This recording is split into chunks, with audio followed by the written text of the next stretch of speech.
Alright, so today we're going to be talking about when to switch from J to H1B visa. We're going to give few more people to join, some time to join. And if you are here and you know somebody who may want this information, go and share this live with them so that they too can get the information. We're going to be talking about when to switch from J1 visa to H1B visa. Alright, I had to restart the live because I don't know what happened earlier. But let's just give the others who are here a few more minutes to rejoin. And as I mentioned, if you know somebody who might need this information, please share the link so they can join as well. But for the people who are already here, go ahead and put in the comment section where you're joining from. Where are you watching from? It's now Friday evening for me, and I'm heading home. I'm heading home on a Friday evening. I'm excited. I love going home on a Friday just to relax and watch television. I know, what is your favorite movie or what is your favorite TV show that you like to watch? Good afternoon, Toya. Where are you watching from? Guys, while we wait for the others to join, let's get to know a little more about each other, because I bet you're not going to know. I bet you didn't know this about me. So, let's play a quick game before we get into it. Where are you watching from? Illinois. Hey, Toya, watching from Illinois. Thanks for joining. A quick game. Where are you watching from, and what's your favorite TV movie, or what is it you like to watch on television? For me, hey Dawn from North Carolina. For me, I like to watch Forensic Files or Dateline. Any Forensic File girlie or boy on here tonight, or man, I will watch Forensic Files back to back to back to back to back. You always watch Dateline. And I'll watch Dateline back to back. I guess I'm on Dateline now because I think I've watched all the Forensic Files series. I've not seen any Forensic Files in the recent time that I've not watched. So I'm now on Dateline, watching out all the Dateline series. So while we're waiting for the others to join, our topic for today is when to transition or when to transfer or when to switch from J1 to H1B visa. But we were just trying to getting to know each other overall. I love watching NCIS, watching from Florida. Thank you, Javon, for joining. But yes, I bet not know a Forensic Files girl or NCIS girl, or not NCIS, or a Dateline girl, right? Oh God, yes.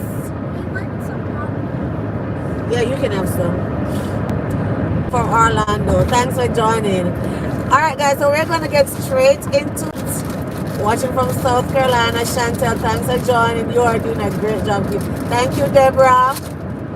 Alright, I want to see the movies that you guys like watching. But we're going to talk about the J1 visa today. We're going to talk a little also about the H1B visa. And then we're going to talk about when's a good time to switch. Hey, Albert from Virginia. So, thanks for sharing, guys, where you're watching from. And also, if you want to share your favorite movie show, let me know. If you like Forensic Files like me or Dateline, let me know. See if we have something in common. So, let's talk about the J1 visa. For those who don't know what is the J1 visa, I know most of you here might have already know, but let's just say what it is. It is a cultural exchange visa that is, mandated U.S. Department of State, and so we have different J1 program sponsors, and they get some form of approval or permission to grant these J1 visas, and for them they have to apply for it, and then they have to follow the rules of the U.S. Department of State, and that's why there are so many rules that govern the J1 visa. And another reason why you have a bachelor's degree specifically in education. Most of the J1 program sponsors, they're going to let you know up front there and then Your degree, your first degree must be in education. It's rare when a J1 program sponsored without a bachelor's in education. Okay, so it's a cultural exchange program, and for the one person who liked the video, thank you. For the one person, I see 23 people are like one like. For that one like, thank you very much. So the J1 visa, it's a cultural exchange visa. It allows you to come to work in the United States initially for 3 years, and then if your school district wants you, you can get an extension for 5 years. And I say school district because we specifically talk about teachers on this channel, but the J1 visa is not used only for teachers. So many other professions, so many other areas use the J1 visa. People come to the United States on J1 visa to go to school. Some people come to teach as nannies. Some people come to work in universities, lecturers. So many different opportunities for people who would like to come to the United States, and they might not even know that the J1 visa is an option. But it's not just for teachers, it's for a lot more. All right? So, cultural exchange meaning when you come, it is effectively you're going to be sharing your culture, and you're going to be returning home to share the culture of the U.S. with your home country. All right? As opposed to the H-1B visa, the H-1B visa is not a cultural exchange visa. It's actually a work visa, a dual intent visa that allows you to come to the United States and work. In most cases, they will grant it for initially 3 years and an extension for another 3 years. But depending on your credentials, and I'm seeing some school districts doing this recently, they're only giving you on your H-1B visa and telling you that you need to pass your licensure credentials before you can get an extension on the H-1B visa. So that's something that you have to, you see me, I'm in the popcorn bag behind me. So that's something you have to also be aware of. So for my J1 holders, definitely know if you're coming to the United States on a J1 visa, it is a cultural exchange visa. And its intent is for you to come, work, and go back home. Now, most J1 visas come with the 212E rule.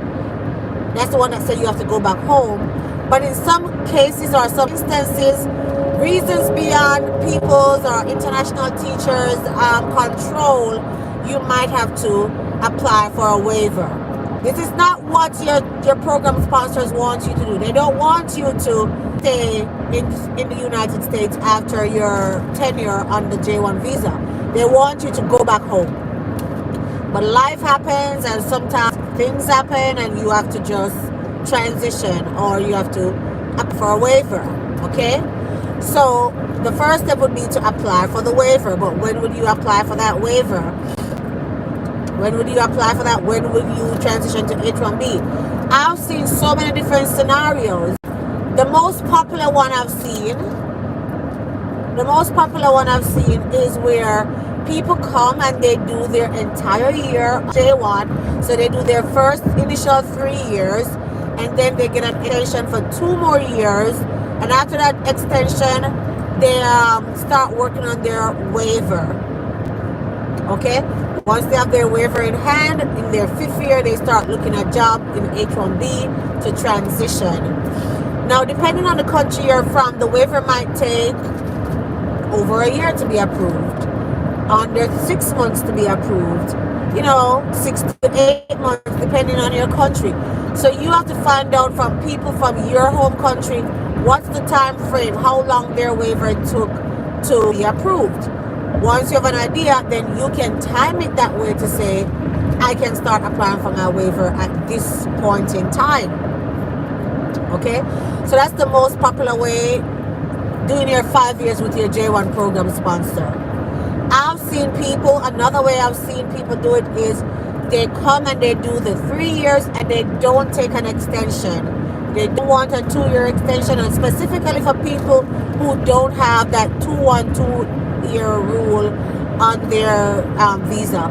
So they're like, okay, so I got the opportunity to come for 3 years. I don't have a 212 EU, so I'm going to just transition to H1B visa. And they move on. You know, when in that final year on their J1, they start applying for H1B sponsorship or H1B jobs.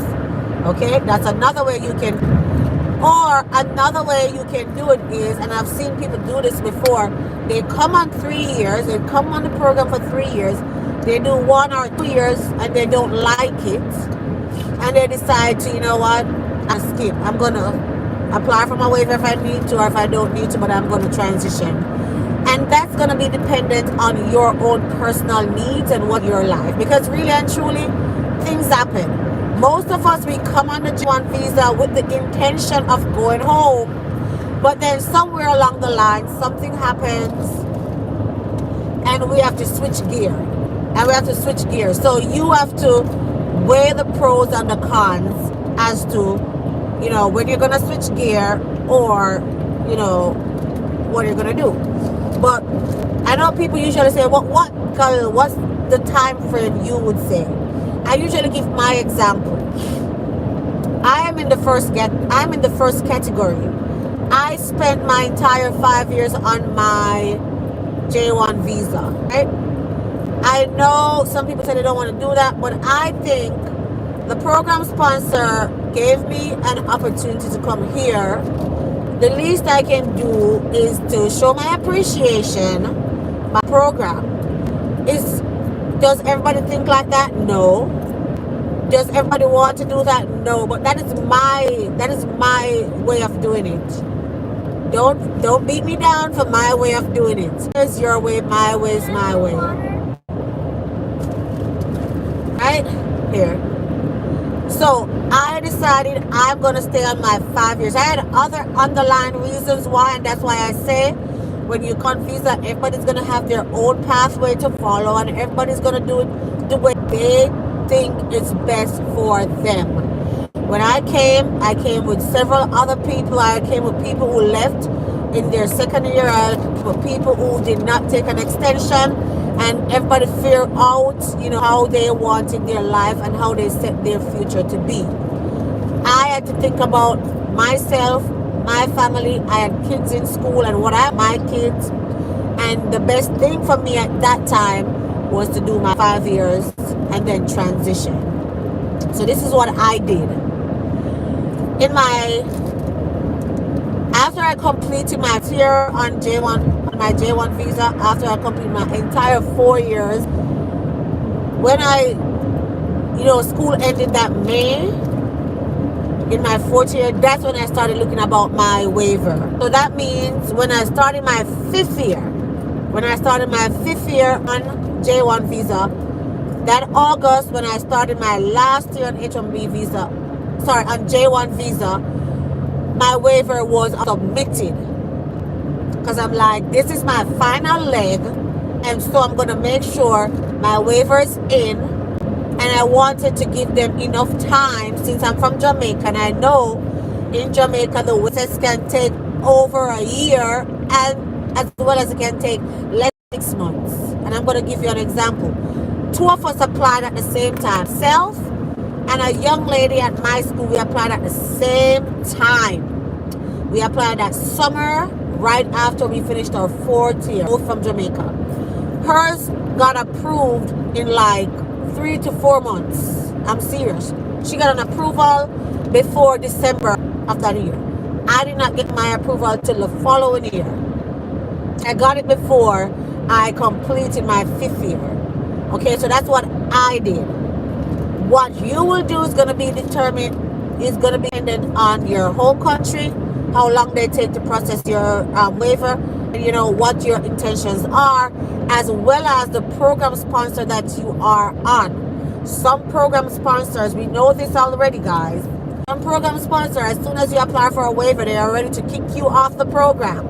So that's something you definitely have to research as well. Okay?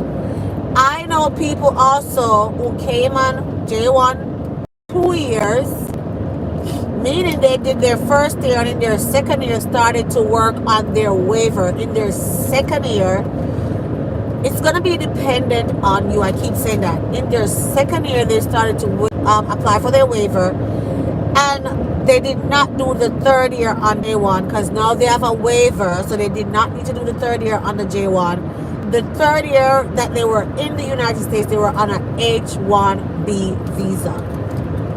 Okay?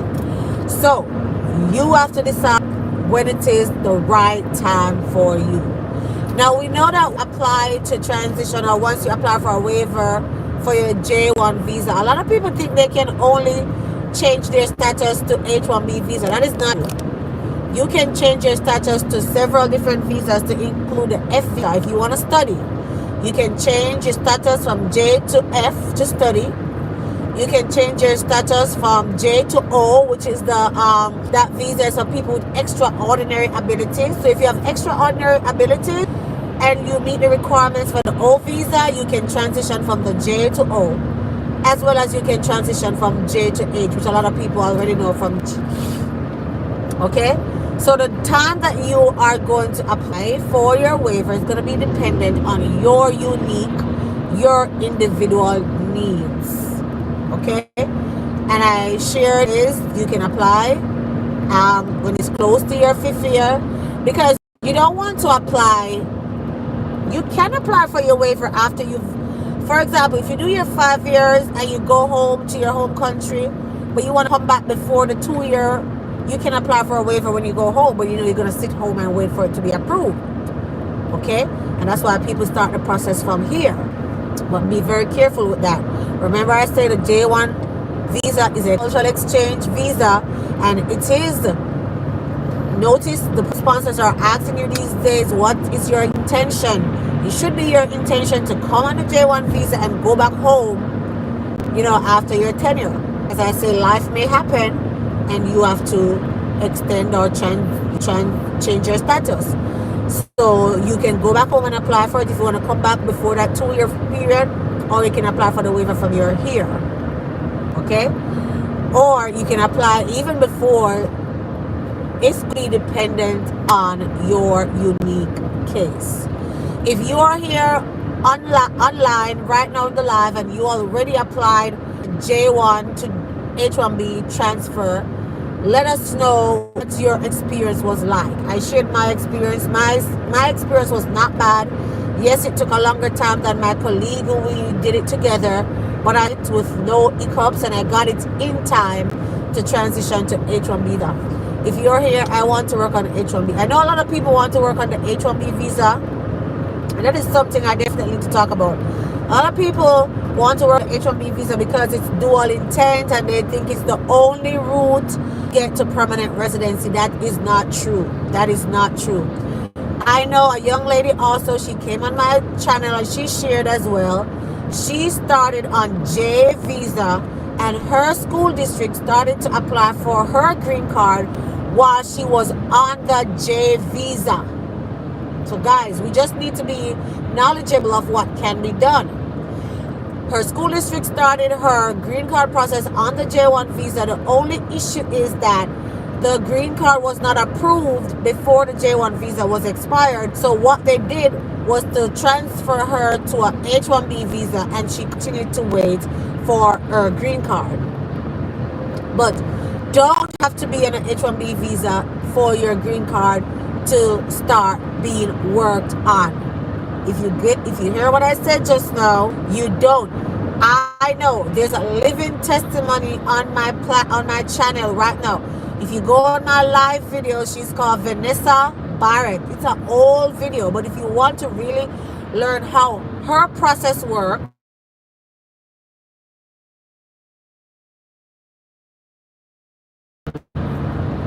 sorry about that. She started on J1 visa.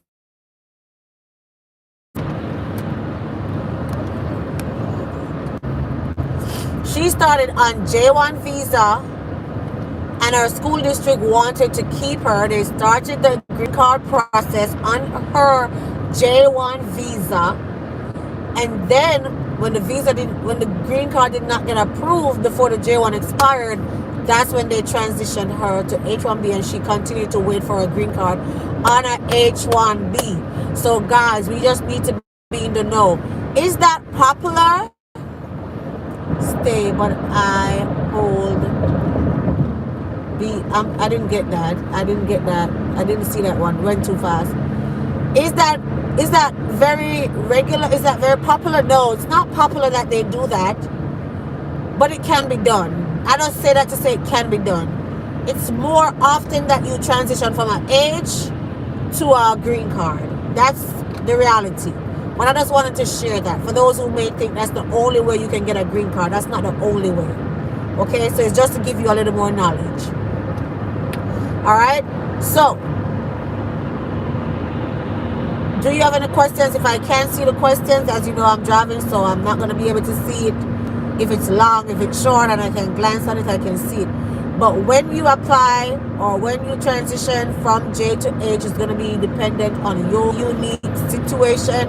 Going to be dependent on the program that you're on, because you don't want to get in trouble. You don't want to apply for a waiver too early and then you get in trouble by, in most cases or in some cases, they cancel the visas. And if they cancel your visa, that means you're going to be in the United States in no good status, and you don't want that. You don't want that. And the next thing I should have said, when you are thinking to transfer or transition to H visa, you cannot wait until the last minute to apply for a waiver, because your J1 visa, when it expires, you have like 30 days. 30 days. That's 1 month grace period to leave the country.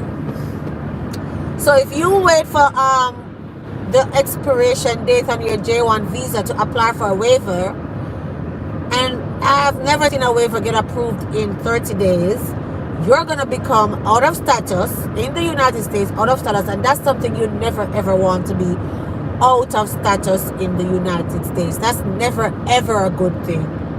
So you have to plan your thing well and know when is the right time.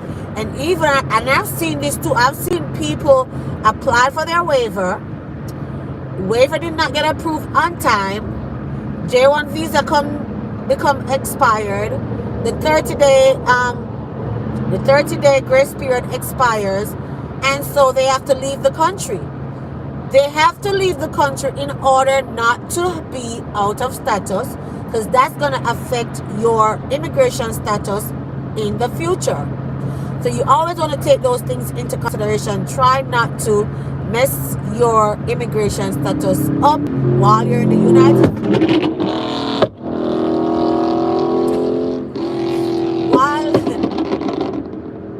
While you're in States on your J1 visa, okay? You don't want to mess your status up. So you got to plan your thing out to the T to make sure that, things are going the way you want it to go. All right, it's getting dark outside. It's getting dark here. I know you're still hearing me, but if you have any questions, as I say, put those in the comment section below. If you did the process already from J to H, you'd like to share, you can share that in the comment section. For people who are on, I would like to have an idea as to when they can, start their process from J to H1B visa. The process can be long. Oh, the next thing, when you are ready, two very important things. If I forget one, tell me. I'm going to talk about the waiver, and I'm going to talk about the licensure. If I forget, remind me that I'm going to talk about the licensure, the exam, when you're going to transition from J to H, because I'm going to talk about the first and I might forget. When you start to apply for your waiver, you want to make sure that you have all your documents up to date. Even you got that extension, you want to have your 2-19 form, you want to have everything, even your passport, up to date when you start to apply for your waiver, because it is a case where, and you want to make sure also you don't hold your government. I don't know about other countries, but I know Jamaica. If you owe the Jamaican government anything, your waiver will not be approved. So you want to start thinking about those things. If you're a Jamaican, I don't know. I know I have people from other countries here. I don't know if that's how your country operates, but Jamaica, if you owe the government, meaning if you have student loan, if you sign student loan for somebody, if you got study leave and you did not, work after your study leave, after they bonded you, Jamaica like to bond you after you got your study leave and you have to work back for the government 2 to 3 years, whatever. If you did not fulfill those things, your waiver will be denied. So if you know you're going to start looking about your waiver, you want to make sure start getting your ducks in a row, making sure you don't owe the government anything, making sure if you sign a guarantor for somebody who borrowed student loan, that person is paying that student loan. Because look here, even though it's not you who borrow that money, you stand guarantor and they're not paying it, the government is not going to approve. And I've seen that before. I'm not even making this up. I know a young lady who signed as a guarantor. She applied for a waiver. It was denied because the person that borrowed the money for student loan was not paying. So she had to pay that money because she wanted her waiver. Okay? So you have to start taking those things into consideration also. Now, one last very important thing before I go. If you know you're going to transition from J to H, and you know you only have an international teaching license, right? You don't have any credentials that is substantial enough to give you reciprocity to get a teaching license. Do your teaching licensure exam. I did that. I did my teaching license exam. When I knew I was going to start, transition from J to H, I started to work on my teaching licensure exam. I'm certified as an early childhood teacher, so I did the early childhood praxis and I did the PLT praxis, and I had my exams in hand so that, and this is one of the main reasons why some teachers, when they transition, they may only get 1 year on their H1B. They don't have a license. They've never done the exam before. So they say in that 1 year that we're going to put on that H1B, you got to pass your teaching licensure exam. I'm telling you now before the time, so you have time to start preparing. Whatever area you are licensed in, right now as an international teacher, do the exam in that area so you have a passing grade in your teaching licensure exam, whether it's the praxis or the GACE or the Texas, whatever exam you want to do, whatever state you want to work in, so that when you start to transition now for H1B, you have your results ready to present so you can get your license. Can't say I never tell you that. Okay? So that's it for tonight's video, guys. I'm not seeing any questions, so I guess you're okay with what is being said. It's getting dark. It's getting dark outside. Dark in here. But I hope this video was helpful. If you have not liked the video as yet, go ahead and like. Go ahead and also share if you've not shared it as yet. And also subscribe if you've not subscribed as yet. Turn your notification bells on. If you don't know, let me tell you now, we've been doing a H1B marathon. If you've been watching the marathon, put in the comment section below, let me know, say marathon. If you say marathon, that's all I need to know, that you've been watching the nightly marathons. And they have been, I saw something went up just now, but I don't see what it said. I'm sorry. If you've been watching nightly marathon, say marathon in the comment section below so that we know that marathon, yes, that you have been following every night for 50 nights. Thanks for the info. You're welcome, Toya. Every night for 50 nights. We're looking at the 50 states marathon. Yes. We're looking at the 50 states, and we're finding 5 school districts, at least 5 school districts in each state that has sponsored H1B visa in those states. And guys, marathon, you hear him? Say it again, Carrie. 50 days, 50 nights. Yes, that's my supporter in the back. 50 days, 50 states, 5 school districts. Tonight, I think tonight we're on 25. Can you believe that? We are halfway there. Halfway there. Tonight we're on day 25, and I think tonight we're doing Louisiana. I don't remember. But am I on Louisiana? No, it's not Louisiana. I don't remember. It's already recorded. I don't remember. But tonight, I know that tonight is day 25 because I had something fun in the beginning of the video. Well, I wanted something fun. It might not even be fun for you guys. But yeah, we're halfway in the marathon. If you are not watching the marathon, you definitely watch the marathon. Definitely if you're on J1 visa and you want to transition, I'm sharing school districts in the 50 states. Hey, primary learning marathon in the 50 states, on school districts in the 50 states that have sponsored H1B visas in the last 2 years. And it has been going good so far. It really has been going good so far. So guys, I'm going to run off now because it's very dark. As you can see, it's dark outside, it's dark inside, and I need to keep my eyes on the road. And thanks for watching. Thanks for joining. Let me know in the comment section below what else you want to hear about. In addition to the marathon, I definitely want to share with you other stuff that you want to hear.